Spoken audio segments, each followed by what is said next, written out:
할렐루야. 오늘도 주님의 사랑과 은혜가 저와 성도 여러분들에게 흘러넘치기를 예수님의 이름으로 축복합니다. 금요일은요, 본받는 자가 되라라는 말씀의 제목으로 함께 호흡하고자 합니다. 이 말씀을 나눌 때에 성령 하나님의 은혜가 도우심이 우리 사랑하는 성도 여러분들에게 흘러넘치기를 다시 한번 예수님의 이름으로 축복합니다. 혹시 성도 여러분들은요, 누군가에게 주 안에서 본이 되고 있으신가요? 한 가지 더 질문을 드리자면, 성도 여러분들은 신앙의 멘토가 되어서 본이 되어 주시는 분이 혹시 있으신가요? 이 질문은 아주 중요합니다. 저는 너무나도 감사하게도 저희 아버지가 저의 신앙의 멘토였습니다. 지금도 제 모교 교회에 가면 모교 성도분들이 저를 보고 고백을 합니다. 너희 아버지 같은 분은 없었다. 잠깐 소개를 해드리자면요, 교회 일을 하실 때에 늘 밝게 웃으셨고 긍정적이셨으며 성도들을 배려했다고 합니다. 직접적인 사례로 제 모교 권사님께서 저에게 이렇게 말씀을 해 주시더라고요. 지금도 사무직원으로 계시는 권사님이신데요, 교회 야외 화장실을 누군가 모르지만 화장지와 쓰레기로 난장판을 만들어 놓았습니다. 그때 저희 아버지는 화를 내신 것이 아니라 웃으면서 교회를 청소했다라고 저에게 알려주시더라고요. 제가 이분이 정말로 주님을 잘 섬겼구나라고 느낀 게 언제냐면 그분의 장례식장인데요, 원로 목사님과 많은 성도 여러분들이 와서 애도를 하면서 진정한 위로와 칭찬을 많이 해주었다라는 것입니다. 결국 저는 어려서부터 본이 되는 분을 만났고, 이제는 그분이 아니라 직접 예수 그리스도를 본받아 따라가는 신앙의 깊은 은혜를 이어가는 누군가의 본이 되고자 하고 있습니다. 오늘 본문에서도요, 예수 그리스도의 본을 받는 자가 된 것 같이 고린도 교인들에게 본이 되는 사람이 등장합니다. 그 사람이 누굽니까? 바로 바울입니다. 참고로 바울은 오늘 고린도 교인들에게 본이 되어 주고 있고 자신을 본받는 자가 되라고 선포하고 있습니다. 금요일 본문 고린도전서 11장 1절인데요. 내가 그리스도를 본받는 자가 된 것 같이 너희는 나를 본받는 자가 되라. 아멘. 왜 바울이 자신을 본받는 자가 되라고 고백을 했는지 아시나요? 고린도 교인들은요, 예수 그리스도를 실질적으로 본 적이 없습니다. 그분의 생애나 사역에 관하여 아는 바가 적습니다. 이는 그때까지만 해도 마태, 마가, 누가, 요한, 사복음서가 아직 기록되지 않아서 예수 그리스도께서 어떠한 분인지 고린도 교인들이 잘 모르기 때문에 예수 그리스도를 본받으라고 말하기보다는 이들이 초등학문에 놓여 있기 때문에 눈으로 보고 배울 수 있는 바울 자신을 보고 본받으라라고 말을 했다라는 것입니다. 참고로 바울은 고린도에서 거의 1년 6개월 동안 사역하면서 고린도 성도들과 신뢰를 쌓았습니다. 그리고 자신이 어떻게 주 안에서 살았는지 직접적으로 그들에게 보여주었습니다. 그의 삶에서 예수 그리스도의 모습을 고린도 교인들이 쉽게 발견할 수 있다라는 뜻입니다. 그렇다면 오늘날 사랑하는 성도 여러분들, 우리는 어떠한가요? 다른 누군가에게 나를 본받으라고 말을 할 수 있나요? 오늘 본문을 근거로 한다면 그럴 필요가 많이 없어졌습니다. 왜 그럴까요? 성경을 읽으면 되니까요. 성경에 예수 그리스도가 어떠한 분인지 너무나 자세하게 나와 있으니까 예수 그리스도를 본받으라고 말을 하면 됩니다. 그럼 정말로 나를 본받으라고 말할 필요가 없는 것일까요? 사복음서가 있는 것처럼 이 성경을 읽으라라고만 말을 하면 될까요? 왜 우리는 일상생활에서 기독교인이 그러면 안 된다, 부정적인 말들을 고백하면서 교회에서나 가정에서 분쟁을 벌이는 것일까요? 마치 고린도 교회의 분쟁의 모습들이 우리의 삶에서도 난무하는 것처럼 우리들의 삶 속에서도 이러한 문제들이 난무하고 있는 것일까요? 그리고 이 문제 속에서 우리는 고백합니다.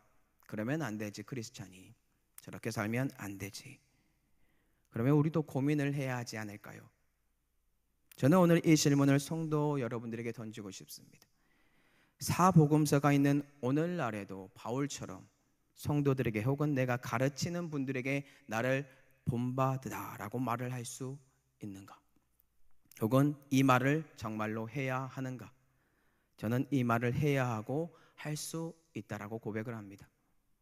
바울이 자신의 모습을 보임으로 자신을 본받으라고 말을 한 것은 결국 자신의 모습을 보라는 것이 아닙니다. 궁극적으로 예수 그리스도의 모습을 보라는 것이기 때문에 가능합니다.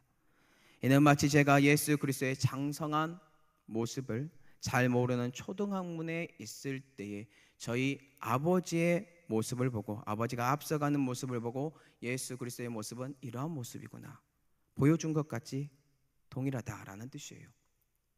결국 바울이 자신을 본받으라는 고백은 그 고백을 통하여서 고린도 교인들이 바울 자신을 통하여 예수 그리스도의 모습을 배우게 될 것인데, 때가 되면 장성한 분량의 신앙인들이 되어서 바울이 아니라 예수 그리스도를 직접 경험하고 본받는 자가 되어야 한다는 것을 우리에게 시사하고 있다는 것입니다. 바울이 쓴 에베소서 4장 15절을 보니까요, 우리의 신앙이 어떻게 자라야 하는지 말을 하고 있는데요, 오직 사랑 안에서 참된 것을 하여 범사에 그에게까지 자랄지라. 그는 머리니 곧 그리스도라 라고 되어 있습니다. 바울은 알고 있었습니다. 자기 자신을 통하여 고린도 교인들이 어디까지 자라나야 하는지 알고 있었습니다. 우리 또한 동일합니다. 그것은 바로 예수 그리스도의 사랑 안에서 참된 것을 해야 하며 모든 일에 범사에 예수 그리스도에까지 자라야 한다. 고린도 교인들의 신앙은 현재 그렇게까지 자라나지 못하고 있었습니다. 여러 가지 문제가 있는 것을 우리는 다 알고 있습니다. 그렇기 때문에 바울은 자신을 본받는 자가 되라고 고백합니다. 또한 이 고백을 하기 전에 고린도 교인들에게 중요한 말을 하죠. 어제 저희가 함께 살폈던 말씀인데요, 고린도전서 10장 33절입니다. 나와 같이 모든 일에 모든 사람을 기쁘게 하여 자신의 유익을 구하지 아니하고 많은 사람의 유익을 구하여 그들로 구원을 받게 하라. 아멘. 결국 1차적인 바울을 본받는 자가 되는 것은 어떠한 것이냐? 바울과 같이 모든 일에 모든 사람을 기쁘게 하여 자신의 유익을 구하지 않고 많은 사람의 유익을 구하여 그들로 구원을 받게 하는 것, 이것을 선포하고 있다라는 것입니다. 이 밖에도 고린도전서의 흐름을 보면 고린도 교인들이 음란으로부터 벗어나야 하고 베드로파, 아볼로파 등 여러 분파의 분쟁으로부터 벗어나야 하고 성령 안에서 하나가 되어야 하고요, 우상의 재물을 먹는 문제에서 벗어나 남의 유익을 구하는 이타적인 삶, 이 삶을 살라고 고백하면서 그들에게 구원이 흘러넘칠 수 있게 해달라고 자신의 모습을 본받으라라고 고백할 수 있다라는 뜻입니다. 그러므로 가장 중요한 통로를 우리에게 제시하는데요, 그 통로가 무엇일까요? 이게 아주 중요합니다. 그것은 바로 바울 자신을 우리가 본받아야 하는 근거를 제시하고 있는데요, 금일 본문 고린도전서 11장 1절입니다. 내가 그리스도를 본받는 자가 된 것 같이 너희는 나를 본받는 자가 되라. 아멘. 바울 자신을 본받아야 하는 근거가 여기에 나와 있습니다. 무엇인가요? 그것은 바로 바울이 다른 누군가가 아니라 우리의 구세주이며 구원자이신 단 한 분 예수 그리스도를 본받았기 때문입니다. 그럼 본받아야 하는 순서 눈에 보이십니까? 어떻게 됩니까? 주님이 있고 그 다음에 바울이 있고 그 다음에 고린도 교인들이 있다라는 것입니다. 이를 성경에서 비교해서 한번 고민을 하고 찾아볼까요? 구약에서 찾아보면 어떠한 사람들이 있을까요? 실질적으로 너무나 많이 있더라고요. 근데 대표적인 예로 모세를 들겠습니다. 하나님이 있고 모세는 하나님의 모습을 투여하는 본을 보인 사람입니다. 그리고 그 모습을 따른 자들이 있죠. 갈렙과 요수아가 있습니다. 신약에서는요, 바울 말고도 예수 그리스도의 모습을 보인 분들이 너무나 많이 있습니다. 베드로, 야고보, 요한 등등 예수 그리스도의 모습을 본받는 자들이 있었고, 그들의 모습을 통하여 성도들이 사도와 믿음의 지도자들의 모습을 보고 본받는 자의 모습을 따라가는 사람들이 있었다라는 뜻이죠. 그렇다면 오늘날의 일을 우리에게 이것을 적용을 하면 어떻게 될까요? 분명 사복음서에 그리고 성경 말씀에 너무나도 자세하게 예수 그리스도의 모습이 등장하고 있지만, 저의 아버지가 예수 그리스도의 모습을 따라가고 제가 아버지의 신앙을 이어받아 따라간 것처럼 오늘날에도 누군가의 모습을 통하여 본받는 자의 삶을 배워간다라는 것입니다. 결국 구약의 모세든 신약의 바울이든 다른 사도들이든 그들은 실질적인 중간다리 역할로 단 한 분의 모습을 나타내고 싶은 것이지 다른데 이유가 없습니다.